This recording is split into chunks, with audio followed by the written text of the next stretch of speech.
بسم اللہ الرحمن الرحیم الحمد للہ والصلاة والسلام علی رسول اللہ وعلی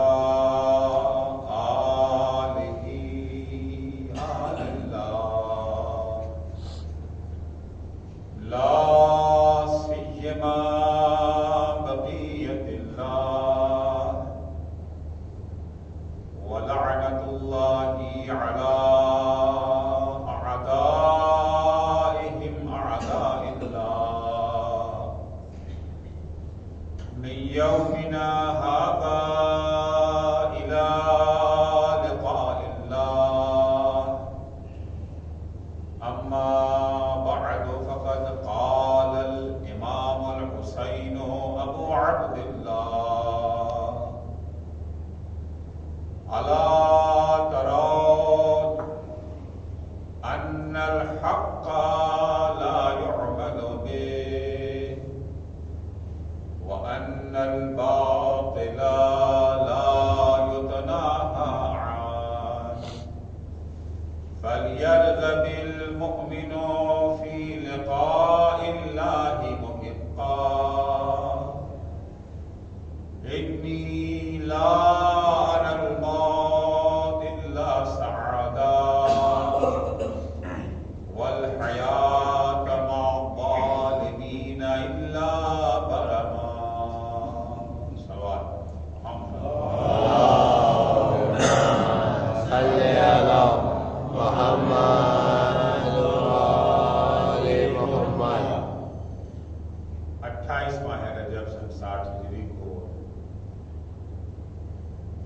فرزند رسول امام حسین علیہ السلام نے جب مدینہ چھوڑا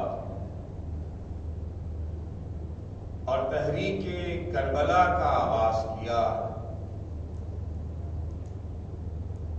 تحریک کربلا وہ جن مقاصد کے تحت، جن اہداف کے تحت، جن محرکات کے باعث آغاز فرمایا آپ نے، اور یہ جانتے ہوئے بھی کہ اس تحریک کے نتیجے میں کتنی بڑی بڑی قربانیاں دینی پڑیں گی، اس کے باوجود امام علیہ السلام نے یہ قدم اٹھایا، تو کیا یہ صرف امام حسین کی ذمہ داری تھی؟ یہ فریضہ انہی سے مخصوص تھا کہ انہوں نے انجام دیا اور بہت بڑا کام انجام دیا، لہذا ہم انہیں خراج عقیدت پیش کرتے ہیں، انہیں سلام، ان پر سلام بھیجتے ہیں؟ یا نہیں، یہ ذمہ داری، یہ فریضہ ہر مسلمان کا فریضہ تھا اور نہیں، یہ بھی نہیں تھا کہ زمانے والوں کا تھا، ہمارا آج نہیں ہے، کل بھی یہ فریضہ تھا، آج بھی یہ فریضہ ہے، اور رہتی دنیا تک یہ فریضہ باقی رہے گا۔ یہ اور بات ہے کہ دوسروں نے اس فریضے کا احساس نہیں کیا، امام حسین نے اس فریضے کا احساس بھی کیا اور اس فریضے پر عمل بھی کیا۔ سرکار سید الشہداء قدم قدم پر یہ بتاتے جا رہے ہیں کہ یہ کوئی اسپیشل میری ڈیوٹی نہیں ہے، یہ مسئلہ شخصی نہیں ہے، یہ مسئلہ ذاتی نہیں ہے، یہ سماجی مسئلہ ہے، یہ معاشرتی مسئلہ ہے، یہ امت کا مسئلہ ہے، چاہے وہ ولید کا دربار رہا ہو، چاہے مروان سے جب مدینے کی گلیوں میں ملاقات ہوئی ہو وہ موقع رہا ہو، یا جس وقت سید الشہداء مدینہ چھوڑ رہے تھے تحریری وصیت نامہ جو لکھا، اور یا وہ خط جو آپ نے مکہ پہنچنے کے بعد بصرے والوں کے نام لکھا ہے، بصرے والوں کے نام خط میں امام لکھتے ہیں کہ انا ادعوکم الی کتاب اللہ و سنت نبیہ، میں تمہیں جو دعوت دے رہا ہوں اپنے نفس کی طرف دعوت نہیں دے رہا ہوں، اپنی ذات کے لیے دعوت نہیں دے رہا ہوں، اپنے اقتدار کے لیے تمہیں دعوت نہیں دے رہا ہوں، اپنی مقبولیت اور محبوبیت بڑھانے کے لیے تمہیں نہیں بلا رہا ہوں۔ انا ادعوکم الی کتاب اللہ و سنت نبیہ، میں تمہیں اللہ کی کتاب اور اس کے نبی کی سنت پر عمل کرنے کی دعوت دے رہا ہوں۔ کتاب خدا کیا کہہ رہی؟ کتاب خدا نے تمہاری کیا ذمہ داری مقرر کی ہے؟ سنت رسول خدا نے تمہارا کیا فریضہ بیان کیا ہے؟ انہی فرائض اور انہی ذمہ داریوں پر عمل کرنے کے لیے میں تمہیں دعوت دے رہا ہوں، کیونکہ ایک مسلمان کی ذمہ داری اس کے سوا کچھ نہیں ہے کہ کتاب خدا پر عمل کرے، سنت رسول اللہ کو گلے سے لگائے رہے۔ جبکہ حالات اس وقت کیا ہیں؟ کیا ضرورت پڑ گئی کہ میں تمہیں کتاب خدا کی طرف بلاؤں؟ کیونکہ حالات یہ ہو گئے ہیں کہ فَإِنَّ السُّنَّةَ قَدْ أُمِيتَتْ وَإِنَّ الْبِدْعَةَ قَدْ أُحْيِيَتْ۔ حالات یہ ہو چکے ہیں کہ سنت رسول خدا کو مردہ بنا دیا گیا ہے۔ سنت رسول خدا سے ایسا برتاؤ کیا جاتا ہے جیسے وہ ہے ہی نہیں، اس کا وجود ہی نہیں ہے۔ وَإِنَّ الْبِدْعَةَ قَدْ أُحْيِيَتْ، اور بدعتیں جو ہیں وہ دن بدن پلٹتی جا رہی ہیں۔ بدعتوں کو زندہ کیا جا رہا ہے، سنت کو مردہ کیا جا رہا ہے، جبکہ ہونا برعکس چاہیے تھا، سنت کو زندہ کرنا چاہیے تھا، بدعتوں کو نیست و نابود کرنا چاہیے تھا۔ جب حالات ایسے ہو جائیں کہ سنت مٹنے لگے اور بدعت پنپنے لگے، تو اس وقت صرف حسین کی ذمہ داری نہیں، ہر اس شخص کی جو عالم ہے، عالم سے مراد یہ عوامہ نہیں ہے، نہ ٹوپی اور شیروانی، جو ٹوپی شیروانی پہنے وہ عالم ہے، اس کی ذمہ داری نہیں، ہر وہ شخص جو سنت کو پہچانتا ہے اور بدعت کو پہچانتا ہے، جو جتنا جانتا ہے اسی حساب سے وہ عالم ہے۔ جب بدعتوں کا رواج ہو جائے تو جو جانکار افراد ہیں، میں جن کے بجائے عالم کے جانکار کہوں زیادہ بہتر ہے، کیونکہ جب بھی عالم کہیں گے آپ کا ذہن کہیں اور چلا جاتا ہے۔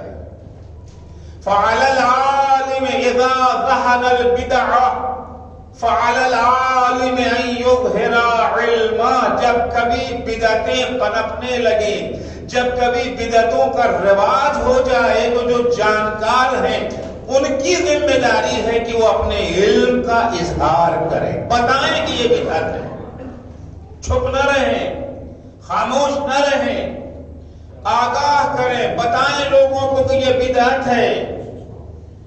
اور اگر نہ بتایا تو کیا ہوگا؟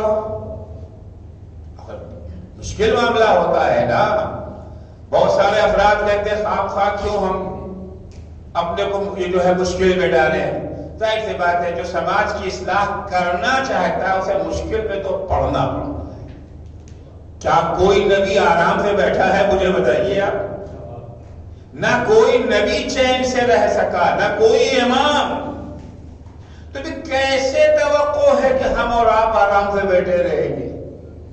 جب اصلاحی قدم اٹھائیں گے، جب سنت کو سنت کہنے کی ہمت کریں گے، بدعت کو بدعت کہنے کی ہمت کریں گے، تو جن کا بدعتوں سے مفاد وابستہ ہے وہ تو آپ کے مقابلے میں آ ہی جائیں گے۔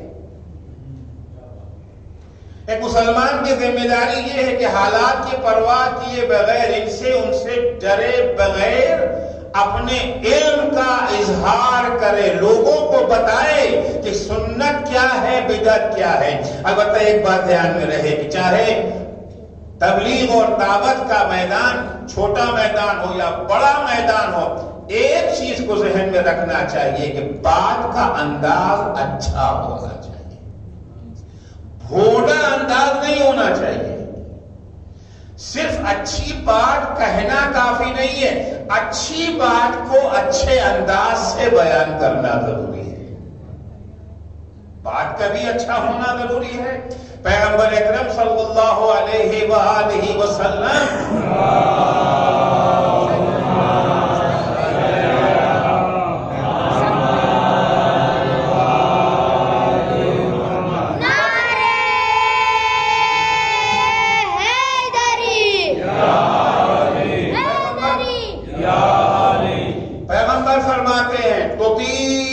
کلامک وتلین لسانک. ایک مسلمان کی شان یہ ہے جو بات کرے اچھی باتیں کرے. اگر اچھی بات نہیں بول سکتے ہو تو چپ رہو. دوسرا آپشن بھی تو ہے نا. بولنا ضروری تو نہیں. اگر آپ کو اچھا بولنا نہیں آتا ہے تو چپ رہیے. تطیب کلامک کبھی باللہ و بےہودہ واہیات بات اپنی زبان سے مت نکالیے. کبھی بھی ایسے جملات اور ایسے کلمات اپنی زبان سے نہ نکالیے جس سے باطل کی بو آ رہی ہو. جب بھی بولے حق بولے. تطیب کلامک. اور یہی اچھی بات کے لیے تلین لسانک اپنی زبان کو میٹھی بنائیں, شیریں بنائیں, نرم بنائیں. اچھی بات کو برے انداز سے نہ کہیں. آج ہمارے سماج کی ایک مشکل یہ ہے, یا تو لوگ اچھی بات بولتے نہیں ہیں, لوگوں کو گمراہی میں غرق دیکھ رہے ہیں, لوگوں کو دیکھ رہے ہیں کہ گناہ کی طرف جا رہے ہیں, مگر بولنے کی ہمت نہیں کرتے. پہلے تو دوسروں سے بولنے کی ہمت نہیں ہوتی, اب تو اپنے گھر میں بھی بولنے کی ہمت نہیں ہو پاتی ہے. اپنے بیٹے اور بیٹیوں سے بھی بولنے کی ہمت نہیں ہوتی, اپنے بھائی اور بہنوں سے بھی بولنے کی ہمت نہیں ہوتی ہے. اب ٹھیک ہے, وہ جو کر رہے ہیں وہ جانے, ہم سے کیا مطلب. نہیں, ذمہ داری ہے کہ بولیں, مگر بولیں تو اچھے انداز سے بولیں, اچھے الفاظ انتخاب کریں. تلین لسانک تطیب کلامک وتلین لسانک. جس وقت اللہ جل شانہ نے جناب موسیٰ اور جناب ہارون کو بھیجا ہے فرعون کی ہدایت کے لیے. فرعون بھٹک گیا ہے, گمراہی میں ہے فرعون, گناہ کی زندگی بسر کر رہا ہے. جاؤ موسیٰ اور ہارون سے ہدایت کرو, کوشش کرو کہ وہ جہنم میں نہ جائے. اگرچہ وہ خدا کا باغی ہے, دشمن ہے, سرکش ہے. ہم تو یہی چاہیں گے نا کہ ہماری کسی سے دشمنی ہے, اچھا ہے جہنم میں چلا جائے, اور گناہ کر لو اچھا ہے. اسلام اس بات کی دعوت نہیں دیتا ہے. چاہے وہ باغی ہے, چاہے وہ سرکش ہے, چاہے وہ گنہگار ہے, کوشش کرو اسے بھی جہنم سے کھینچ کے جنت میں پہنچا دو. یہ تمہاری ذمہ داری ہے. اذهب الى فرعون انه طغى. جاؤ فرعون کے پاس, وہ سرکش ہو گیا ہے, بہک گیا ہے, بھٹک گیا ہے راستے سے. اسے راستے پہ لاؤ. اب لاؤ تو کیسے لاؤ؟ تاکہ شروع ہو کمبخت فرعون, وہ ملعون فرعون اللہ کی کھاتا ہے اور اس کے جو ہے مقابلے میں آ گیا. شرم نہیں آتی تجھے؟ تو کہنے کا یہ انداز ہے. نہیں, قولا لہو قولا لینا, میٹھے انداز میں بات کرنا, شیریں انداز میں بات کرنا, اچھے انداز میں بات کرنا. جس سے فرعون سے, ظاہر سی بات ہے ہمارے سماج میں کوئی کتنے ہی بڑا گنہگار کیوں نہ ہو, فرعون سے بدتر تو نہیں نہ ہے.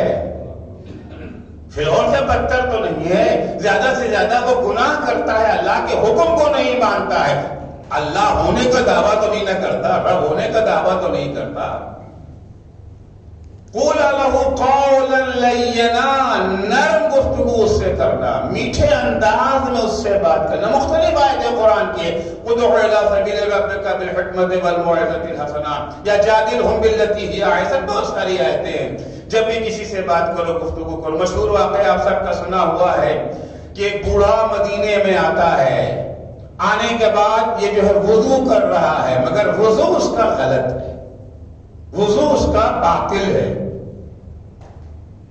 معذرت چاہتا ہوں, اگر واقعہ میں لائن سے کھڑا کر دیا جائے, لوگوں کو ان کا وضو دیکھا جائے,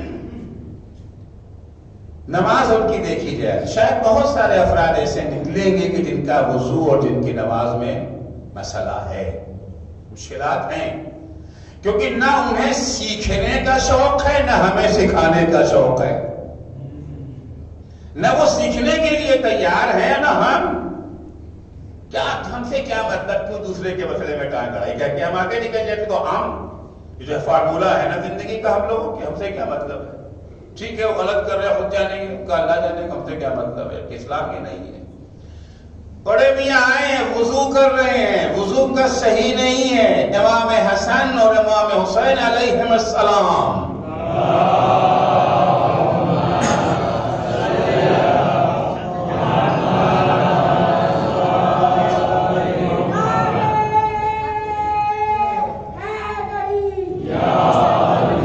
ابھی کم سن ہیں، پیغمبر ابھی زندہ ہے نا، 6-7 سال کی عمر ہے، زیادہ عمر نہیں ہے ان کی، دیکھ رہے ہیں اس کا وضو تو غلط ہے، اب 2 کام کر سکتے تھے، تو ہم سے کیا مطلب، غلط ہے تو غلط ہے، خود جانے، نہیں یہ تو کر نہیں سکتے، اسلام کا حکم ہے، اگر کوئی غلطی کر رہا ہے اس کو سمجھانا ذمہ داری ہے ہماری، مستحب نہیں ہے، واجب ہے۔ امر بالمعروف نہی عن المنکر، اچھائی کی دعوت دینا، برائی سے روکنا، یہ مستحب نہیں ہے کہ کر لیا تو ثواب، نہ کیا تو کوئی بات نہیں، واجب ہے، جیسے نماز واجب، جیسے روزہ واجب، جیسے حج واجب، بلکہ تمام واجبات میں سب سے بڑا، سب سے اہم واجب ہے۔ امام محمد باقر علیہ السلام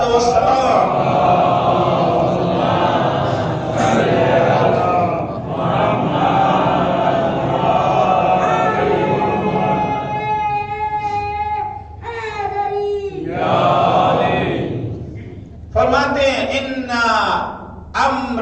الامر بالمعروف والنهي عن المنکر فریضة عظیمہ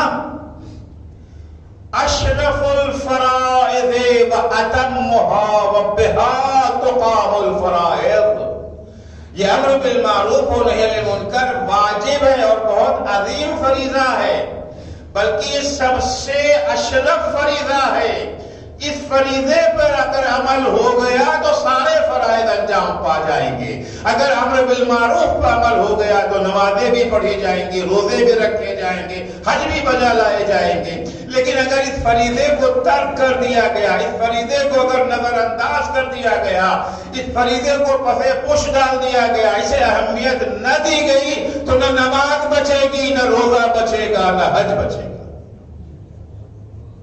اتنی اہمیت دی گئی ہے امر بالمعروف نہی عن المنکر کو، مگر ہاں بھائی انداز صحیح ہونا چاہیے، انداز اچھا ہونا چاہیے۔ اور ایک بات اور دھیان رکھیں، امر بالمعروف سے پہلے یہ پہچان لے کہ معروف کیا ہے، منکر کیا ہے۔ اچھائی کی دعوت دینا ہے نا، برائی سے روکنا ہے، آپ کو یہ معلوم تو ہو کہ اچھائی ہے کیا، برائی ہے کیا، کہیں ایسا نہ ہو کہ بجائے اچھائی کی دعوت دینے کی لا علمی میں برائی کی دعوت دینے لگے، اور برائی سے روکنے کے بجائے اچھائی سے روکنے لگے، مطلب جانتے ہی نہیں ہیں، واقف ہی نہیں۔ میں ایک واقعہ آپ کو سنا دوں، 5ویں امام محمد باقر علیہ السلام کا زمانہ،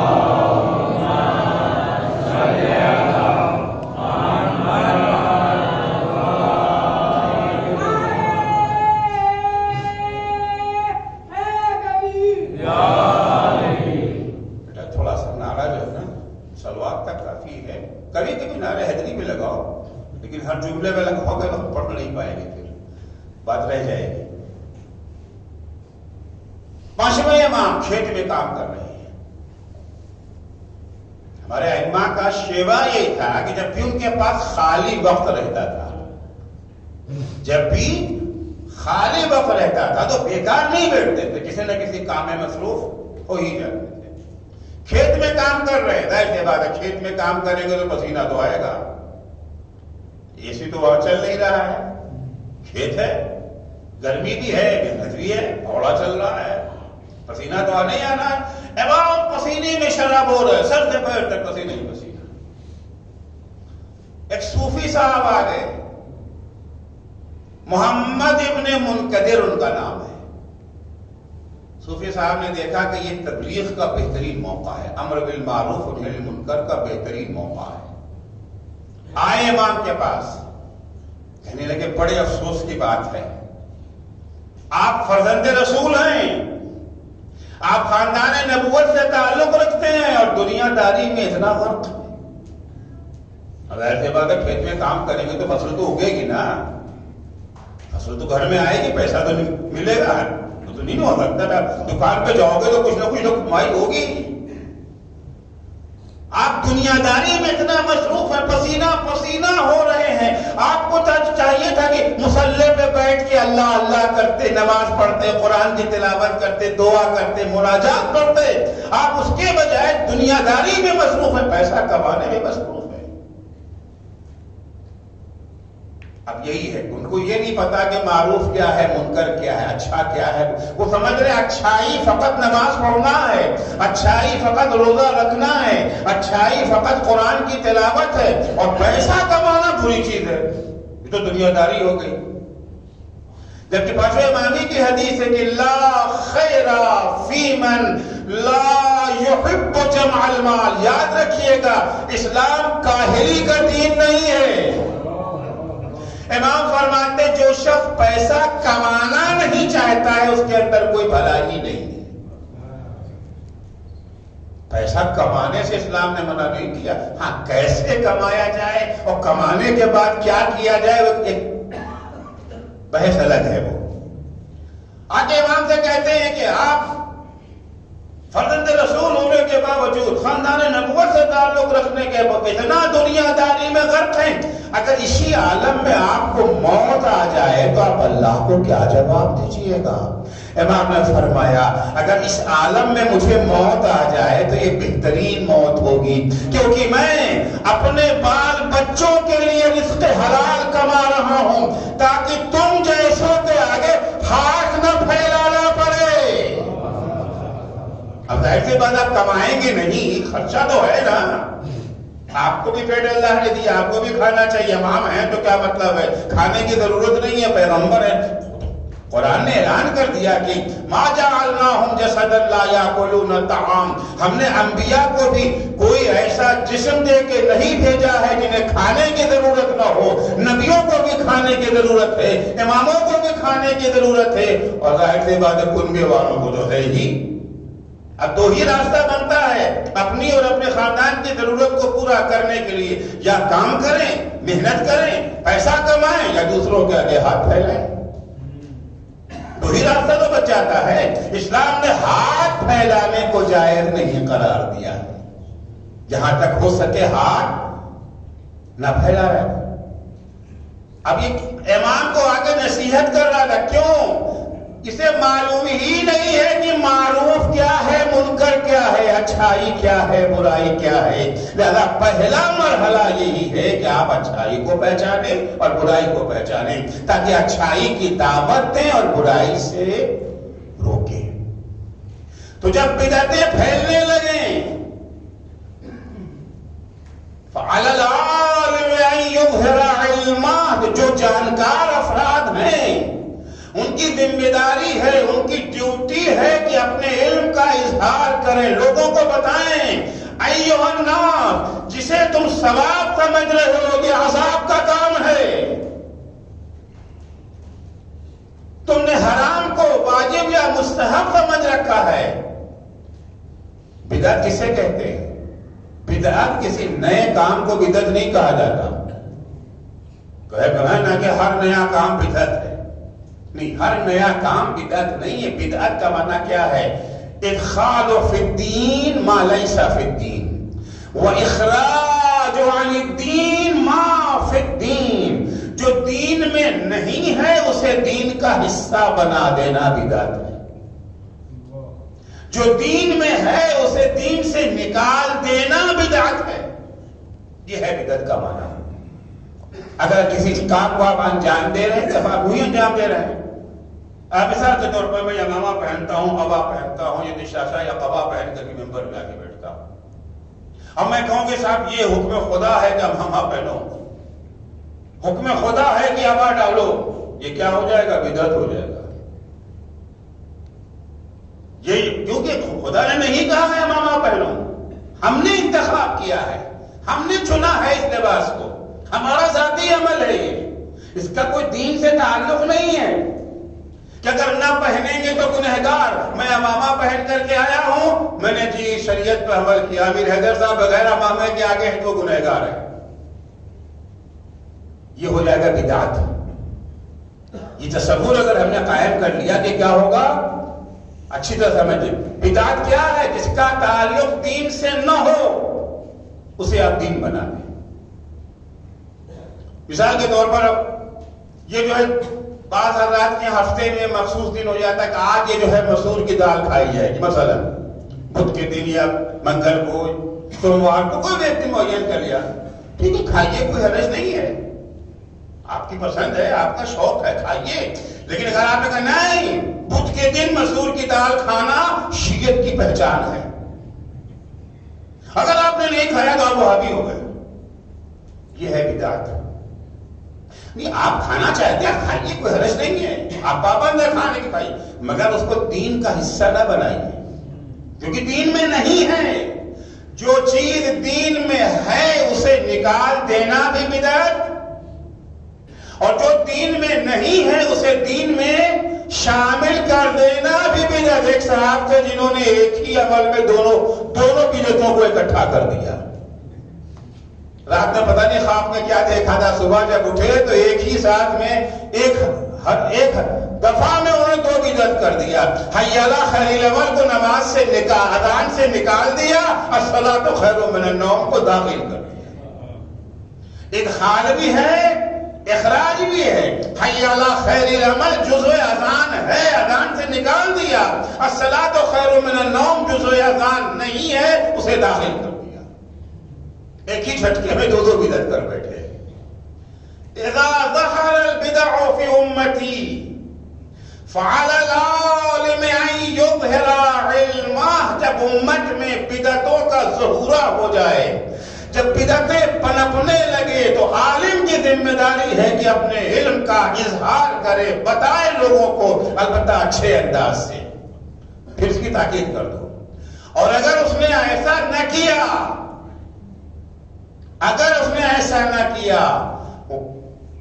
فَعَلَيْهِ لَعْنَةُ اللَّهِ، اس پر اللہ کی لعنت ہے۔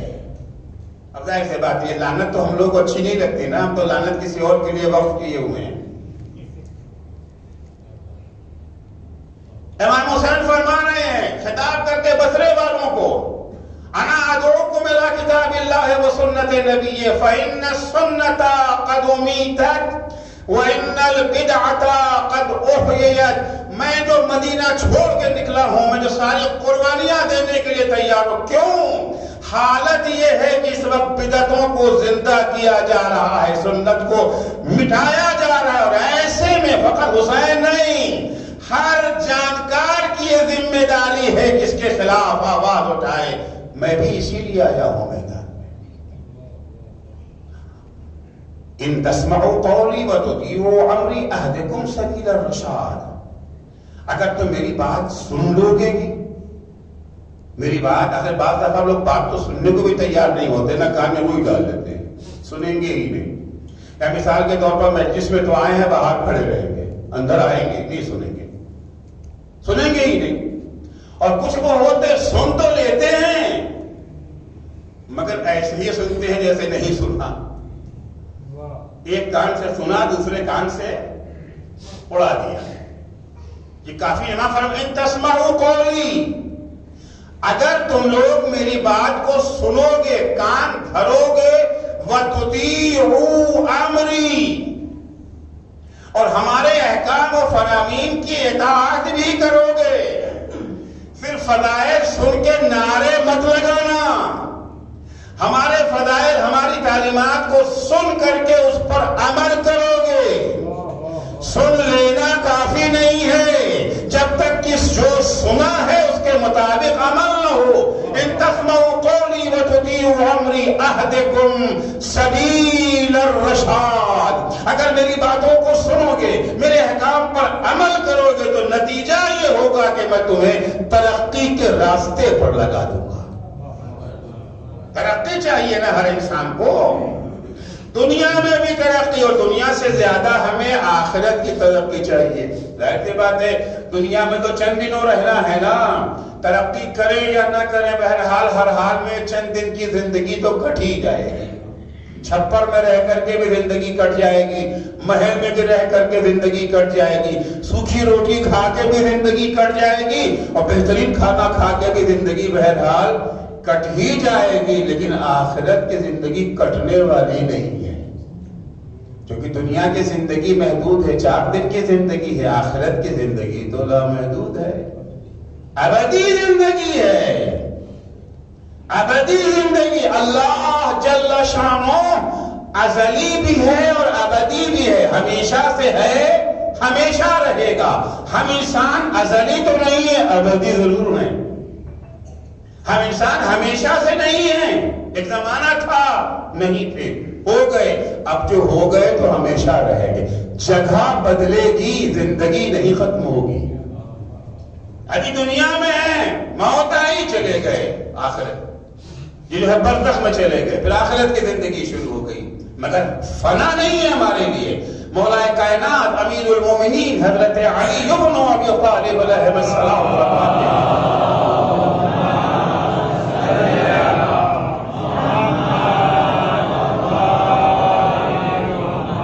ایھا الناس انا خلقنا وإیاکم للبقاء لا للفناء۔ اے لوگو، اللہ نے ہمیں، ہم جو معصوم ہیں، ہمیں اور تمہیں بھی، تم جن کے ہاں گناہ کا امکان ہے، ہم اور تم دونوں کو اللہ نے پیدا کیا ہے باقی رہنے کے لیے، مٹ جانے کے لیے پیدا نہیں کیا۔ وَلَكِنْ مِنْ دَارٍ إِلَىٰ دَارٍ تُنْقَلُونَ، ہاں ایک جگہ سے دوسری جگہ شفٹ ضرور کیے جاؤ گے۔ موت فنا نہیں ہے، شفٹنگ ہے۔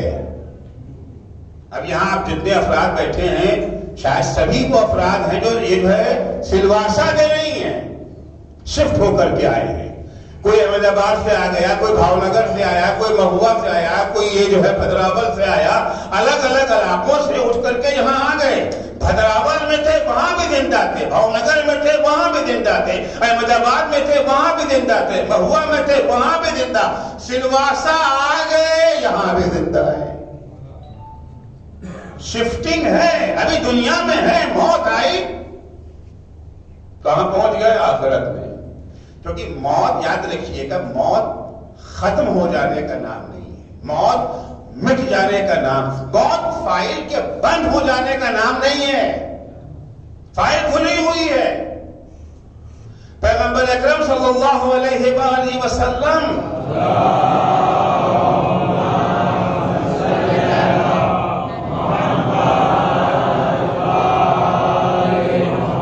جب موت کی تشبیہ دیتے بتایا ہے والموت جسرون، موت کیا ہے؟ پل ہے۔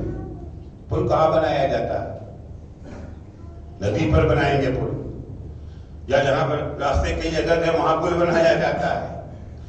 پل کہاں بناتے ہیں؟ پل وہاں بناتے ہیں جہاں ادھر بھی آبادی ادھر بھی آبادی۔ کبھی بھی پل وہاں نہیں بنایا جاتا ہے کہ ادھر تو آبادی ہے ادھر کچھ نہیں، وہاں پل نہیں بنتا۔ پل ہمیشہ دو زندگیوں کو، دو آبادیوں کو جوڑنے کے لیے بنایا جاتا ہے۔ پیغمبر فرماتے ہیں کہ موت پل ہے، یعنی یہاں بھی زندگی ہے، موت سے پہلے بھی زندگی ہے، موت کے بعد بھی زندگی ہے، دونوں زندگیوں کو ملانے کا کام کرتی ہے موت۔ موت ختم ہو جانے کا نام نہیں ہے، فنا ہونے کا نام نہیں ہے۔ بہرحال ترقی ہمیں دنیا میں بھی چاہیے، ترقی ہمیں آخرت میں بھی چاہیے۔ آخرت کی ترقی دنیا کی ترقی سے زیادہ اہم ہے۔ یہ میں نہیں کہتا کہ آخرت کی ترقی کے لیے دنیا کی ترقی کو بھلا دیں، نہیں، بھلانے کی بات نہیں کر رہا ہوں۔ دنیا میں بھی ترقی کرنا ہے، آخرت میں بھی ترقی۔ دعا کیا کہتے؟ ربنا آتنا فی الدنیا حسنہ وفی الآخرۃ حسنہ، خدایا ہمیں دنیا میں بھی نیکی چاہیے، آخرت میں بھی نیکی چاہیے، ہمیں دنیا میں بھی ترقی چاہیے، آخرت میں بھی ترقی چاہیے، مگر ترقی کے اپنے اسباب ہیں، اپنے ذرائع ہیں۔ امام حسین فرماتے ترقی اگر تمہیں چاہیے میری باتوں کو سنو اور میرے احکام اور فرامین کی اطاعت کرو۔ دو چیزیں یاد رکھیے گا، صرف سن لینا کافی نہیں ہے۔ کسی مجلس میں آ کے ہم نے مجلسیں سن لیا بیڑا پار، ماشاءاللہ پہلا قدم تو آپ نے اچھا اٹھایا، پہلا قدم آپ نے اچھا اٹھایا، آپ آئے مجلس عزائے حسین میں شریک ہوئے، یہاں سے آپ نے امام حسین علیہ السلام کی تعلیمات کو حاصل کیا ہے، اہل بیت اطہار کے فرامین کو سیکھا ہے۔ اب دوسرا مرحلہ ہے جو سیکھا ہے اس پر عمل کرے۔ پہلا مرحلہ ہے کہ ڈاکٹر کے پاس آ گئے، ڈاکٹر نے دیکھ لیا، چیک اپ ہو گیا، نسخہ لکھ گیا، یہ پہلا مرحلہ ہے۔ دوسرا مرحلہ ہے کہ جو ڈاکٹر نے نسخہ دیا ہے اس پر عمل کرے، جو سیرپ دیا ہے اسے پئیں، جو ٹیبلٹ دیا ہے اسے کھائیں، جو انجیکشن ہے اسے لگائیں، اور جن جن چیزوں سے منع کیا ہے ان سے پرہیز کر کے دور رہیں۔ صرف ڈاکٹر کے پاس اگر چلے گئے، نسخہ دکھا لیا، نسخے پہ عمل نہ کیا، دوا بھی خرید لائے مگر دوا کو کھایا نہیں، تو کا فائدہ کچھ ملے گا سوائے پیسے کے بربادی کے؟ صحت تو پہلے ہی گئی تھی، پیسہ بھی چلا گیا، حاصل کچھ نہیں ہوا۔ یہی حال ہے، یہ نہ کہے کہ پہلے قدم کی اہمیت ہے، کیونکہ ڈاکٹر کے پاس جائیں گے ہی نہیں، چیک اپ کرائیں گے ہی نہیں، نسخہ ڈاکٹر لکھے گا ہی نہیں، تو ظاہر سی بات ہے کہ دوا کا مرحلہ تو آئے گا ہی نہیں۔ اسی طریقے سے عزائے حسینی میں شریک ہونا، مجلسوں میں آنا غیر اہم نہیں ہے، بہت اہم ہے، پہلا بنیادی قدم یہ ہے۔ لیکن اگر یہیں پہ آ کے رک گئے اور اس پر عمل نہ کیا تو کوئی پھر اس کا فائدہ نہیں ہے، یہ برباد ہو جائے گا۔ اتنی اہم دولت کو، اتنے اہم سرمایے کو ہم تباہ کر دیں گے۔ صلوات پڑھیں گے محمد و آل محمد پر۔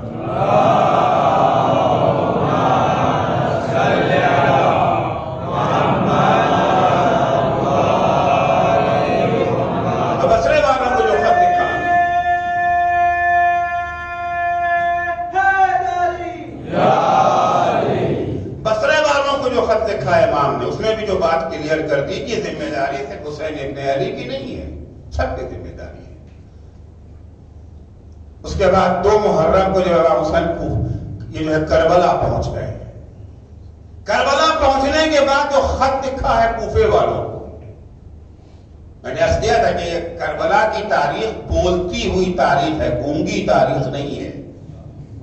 قدم قدم پر امام حسین نے اپنے مقصد کو واضح کیا، کیوں میں مدینے سے نکلا ہوں، وجہ کیا ہے، اور کیا یہ ذمہ داری فقط میری تھی؟ یہ ذمہ داری سب کی ہے، قیامت تک آنے والوں کو ذمہ داری۔ خط لکھا ہے کوفے والوں کے نام، امام خط میں لکھتے ہیں لقد علمتم، کوفے والوں تمہیں اچھی طرح سے معلوم ہے، میں کوئی نئی بات تم سے نہیں کہہ رہا ہوں، کل تم ہم سے کوئی یہ بات آپ نے کہاں سے لایا، کس کتاب میں لکھی ہے یہ بات؟ نہیں، میں وہ بات کہہ رہا ہوں جو سب جانتے ہیں، عام ہے، چھپی ہوئی بات نہیں ہے، میں فقط یاد دلا رہا ہوں۔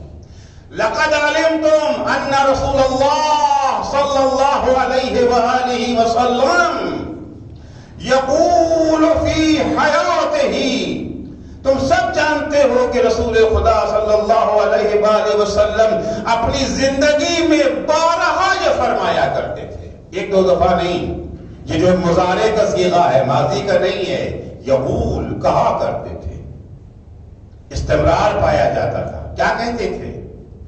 من را سلطانا جائرا مستحلا لحرم اللہ، جب کبھی کسی مسلمان کو کوئی ایسا حاکم نظر آئے، ایسا ظالم حاکم نظر آئے جو اللہ کے حرام کو حلال کر رہا ہو، ناقصا لعہد اللہ، اللہ کے عہد و پیمان کو قدموں تلے روند رہا ہو، مخالفا لسنت رسول اللہ، رسول خدا کی سنت کی مخالفت کر رہا ہو، یعمل فی عباد اللہ بالاسم والعدوان، اللہ کے بندوں کے درمیان ظلم و ستم کی بنیاد پر حکم و حکومت کر رہا ہو۔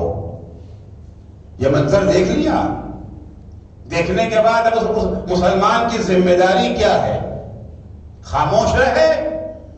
ٹک ٹک دیدم دم نہ کشیدم، زبان پہ تالا لگا رہے، ہم سے کیا مطلب؟ کیونکہ معلوم ہے کہ بولیں گے تو بہرحال اتنی آسانی سے چھوڑے تو نہیں جائیں گے، پھر ظاہر سی بات ہے کہ دھارائیں لگنی شروع ہو جائیں گی، ایسی سی دھارائیں جس کی خبر بھی نہیں ہے، کوئی نہ کوئی دھارا تو آ ہی جائے گی، نکل ہی جائے گی، یہی دھارا بنا دی جائے کہ آپ نے سانس کیوں لیا تھا۔ ابھی دیکھ رہے نا کیا کیا ہو رہا ہے، کیسے کیسے دھارائیں لگائی جا رہی ہیں، ضمانت بھی جہاں نہیں ہو سکتی، اب بولیں گے تو مشکلات کا سامنا تو کرنا پڑے گا نا۔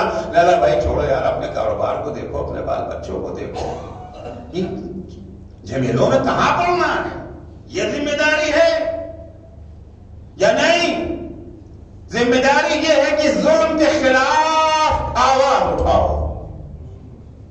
آواز اٹھانے کا دو طریقہ ہوتا ہے، ایک تو زبان سے کہنا، اور ایک ہے میدان عمل میں آخری الٹ کر کے بندوق لے کے میدان میں آ جانا۔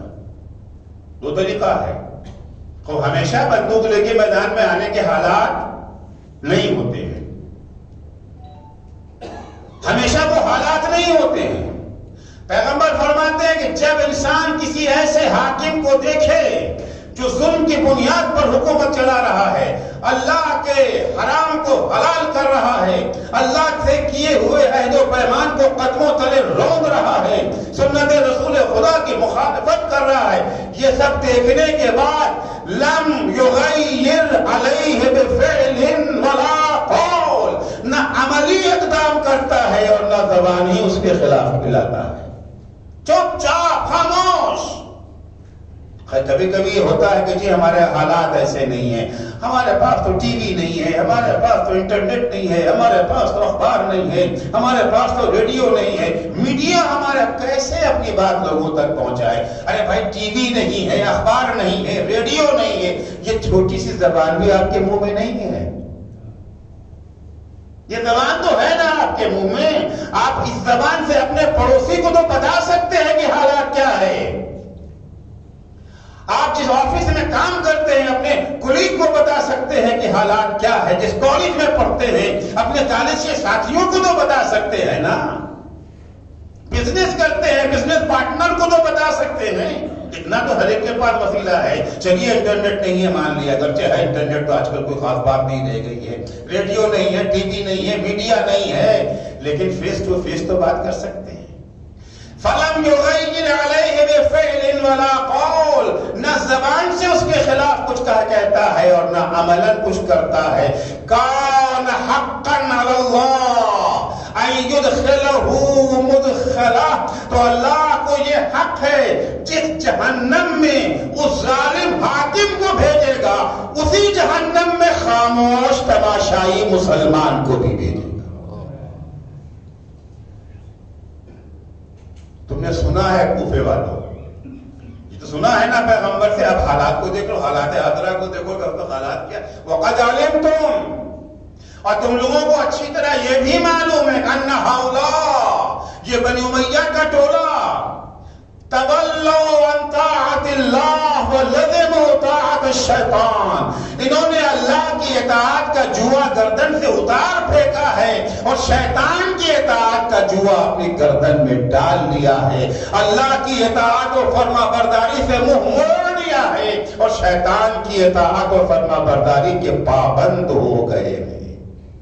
وَاسْتَأْصَلُوا بِالْفَيْءِ، وہ قدرتی ذخائر، وہ تیل، وہ گیس، وہ جنگلات، وہ پانی، وہ دریا، وہ ندی، وہ تالاب، وہ پہاڑ جو اللہ نے سارے انسانوں کے لیے پیدا کیا ہے، اسے انہوں نے اپنے باپ کی جاگیر بنا رکھا ہے، سب کا قبضہ کر لیا ہے، اپنے ہاتھ میں سب کو لے لیا ہے۔ عطلوا الحدود واظہروا الفساد، ان لوگوں نے روئے زمین پر فتنہ و فساد پھیلا رکھا ہے، حدود الہیہ کو معطل کر دیا ہے۔ پیغمبر فرماتے جب ایسے حالات ہو جائے تو کیا کرنا ہے؟ چپ بیٹھنا ہے، نہیں بولنا ہے۔ یہ ذمہ داری ہر مسلمان کی ہے. وَأَنَا أَحَقُّ مِنْ غَيْرِي، البتہ میری ذمہ داری کچھ بڑھ کے ہے. ذمہ داری سب کی ہے، میری ذمہ داری زیادہ ہے. کیوں؟ جن کے رتبے ہیں سوا، ان کو سوا مشکل ہے. میں فاطمہ زہرا کی آغوش کا پالا ہوا ہوں، میں راکب دوش رسول ہوں، میں علی مرتضیٰ کا جایا ہوں. میری ذمہ داری دوسروں کے مقابلے میں زیادہ ہے، لیکن فقط میری ذمہ داری نہیں ہے، تمہاری ذمہ داری بھی ہے. قیامت تک آنے والے ہر انسان کی ذمہ داری. تو جو کچھ حسین ابن علی نے جن مقاصد کے تحت اپنی تحریک کا آغاز کیا، جن مقاصد کے تحت اتنی ساری قربانیاں پیش کی، وہ صرف حسین کا مقصد نہیں تھا، وہ صرف حسین کی ذمہ داری نہیں تھی، وہ صرف حسین کا فریضہ نہ تھا، قیامت تک آنے والے ہر مسلمان، ہر مومن کا فریضہ ہے.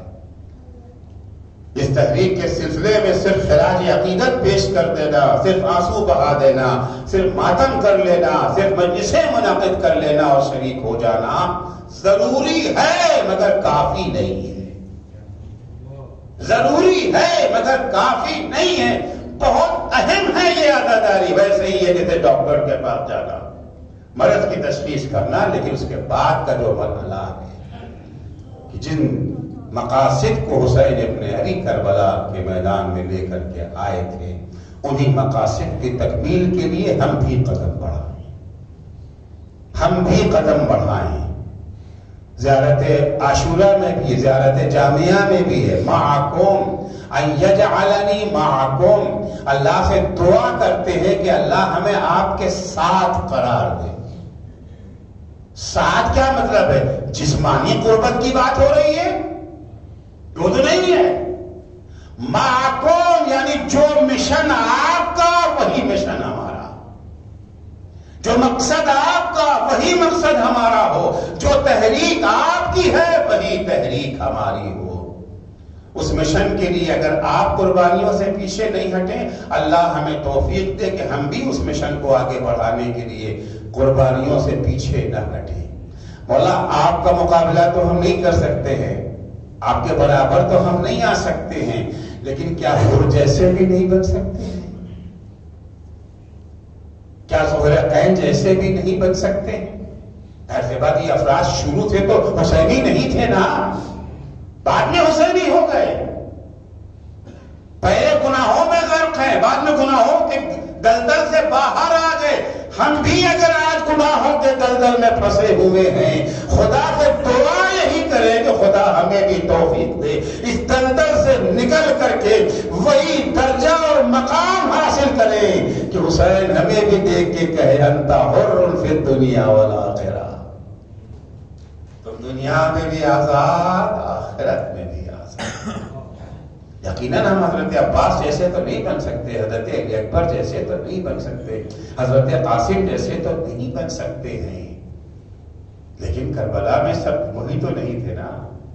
کربلا میں فہم بھی تو ہے، تازہ تازہ مسلمان ہوئے، کوئی پیدائشی مسلمان بھی نہیں ہے. وہیں پر فہم بھی ہیں، وہیں پر حر بھی ہے، وہیں پر زہرقین بھی ہیں. بہت سارے مثالیں کربلا کے اندر موجود ہیں. اگر یہی ہے کہ جتنے بھی تھے کسی قربانی سے نہیں ڈرے. امام حسین اپنے کربلا کے اصحاب کے سلسلے میں بڑا عجیب جملہ فرماتے ہیں انی لا ارا اصحابا اوف من اصحابی و ابر. بڑا عظیم جملہ ہے، کتنی عظمت اس میں نہاں ہے. چوتھے امام زین العابدین علیہ السلام فرماتے ہیں کہ جب شب عاشور آئی ہے، میرے بابا نے میرے خیمے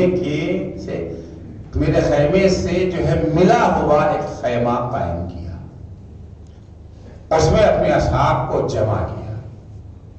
شاید امام حسین نے امام سجاد کے خیمے سے ملا کر کے خیمہ اس لیے قائم کیا تھا کہ بہت اہم میٹنگ ہے، اس میں امام سجاد بیماری کی بنا پر تو نہیں آ سکتے ہیں، مگر جو کارروائی یہاں ہو رہی ہے امام کے کانوں تک پہنچتی ہے. امام فرماتے ہیں اصحاب کو جمع کرنے کے بعد میرے بابا نے خطبہ دیا.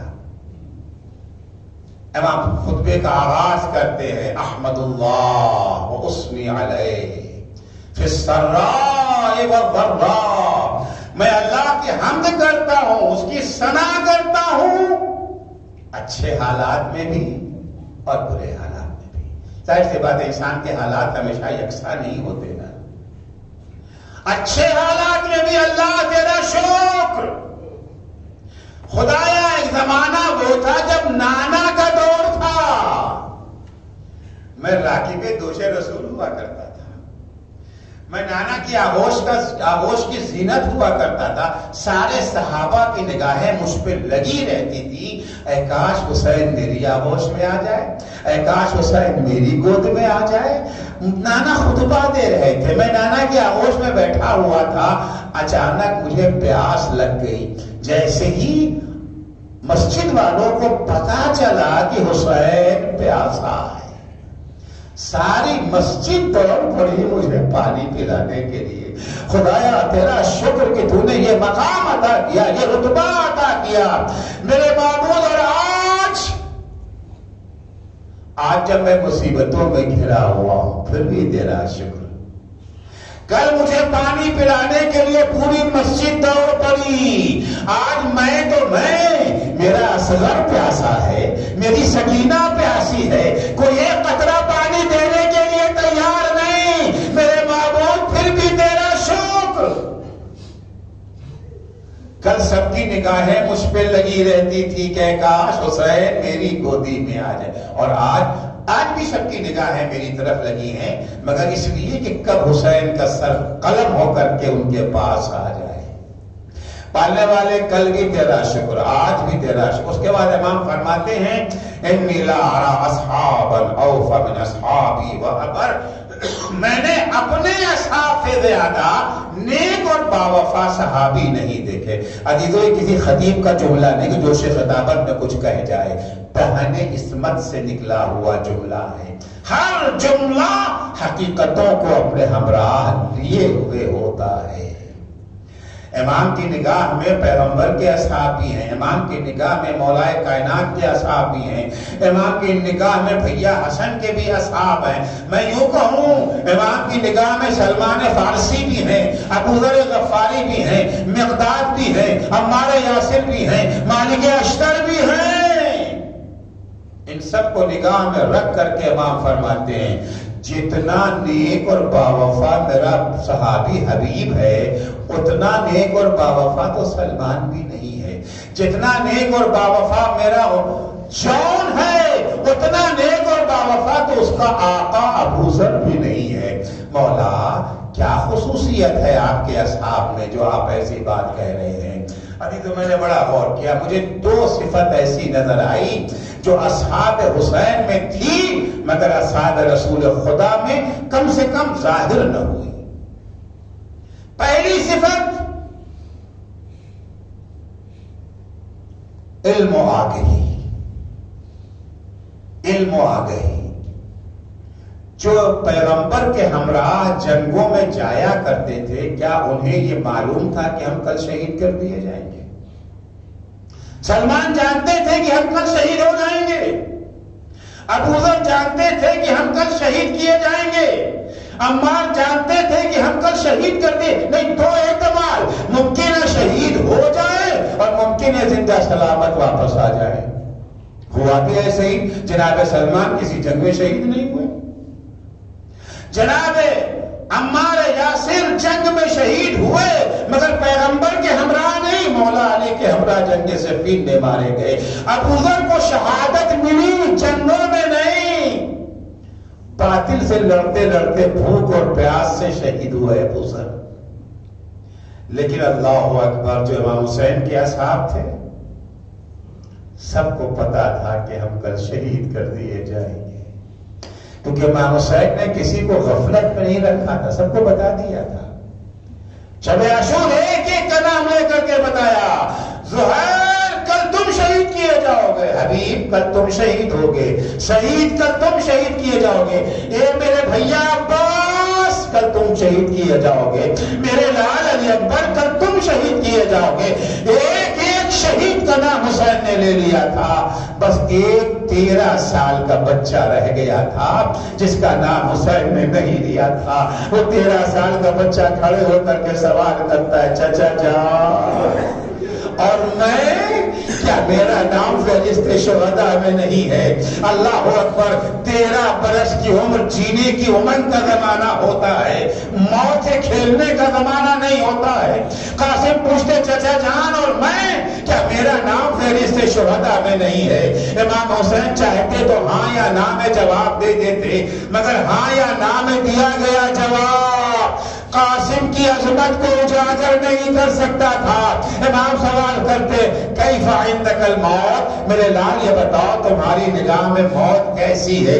کیا معرفت بھرا جواب قاسم دیتے ہیں، چچا جان ہر موت نہیں، آج کی موت وہ موت جو راہ خدا میں آ جائے، جو ولی خدا کی نصرت کرتے ہوئے آ جائے، احلا من العسل، وہ شہد سے زیادہ شیریں ہے۔ جب یہ جواب قاسم دے چکے، امام فرماتے ہاں میرے لال کل تم بھی شہید کیے جاؤ گے اور تمہارا چھوٹا بھیا علی اصغر بھی مارا جائے۔ علی اصغر کا نام سننا تھا، بنی ہاشم کا غیرت دار جوان تڑپ گیا، اے چچا ارے میں تو اپنے قدموں سے میدان میں جاؤں گا، میرا بھیا کیسے شہید ہوگا؟ کہیں ایسا تو نہیں ہے اشقیاء خیموں میں گھس آئیں گے؟ امام نے کہا نہیں، میں تمہارے بھائی کو پانی پلانے لے جاؤں گا، پانی کے بجائے تیرے سے شعبہ سے جواب ملے گا۔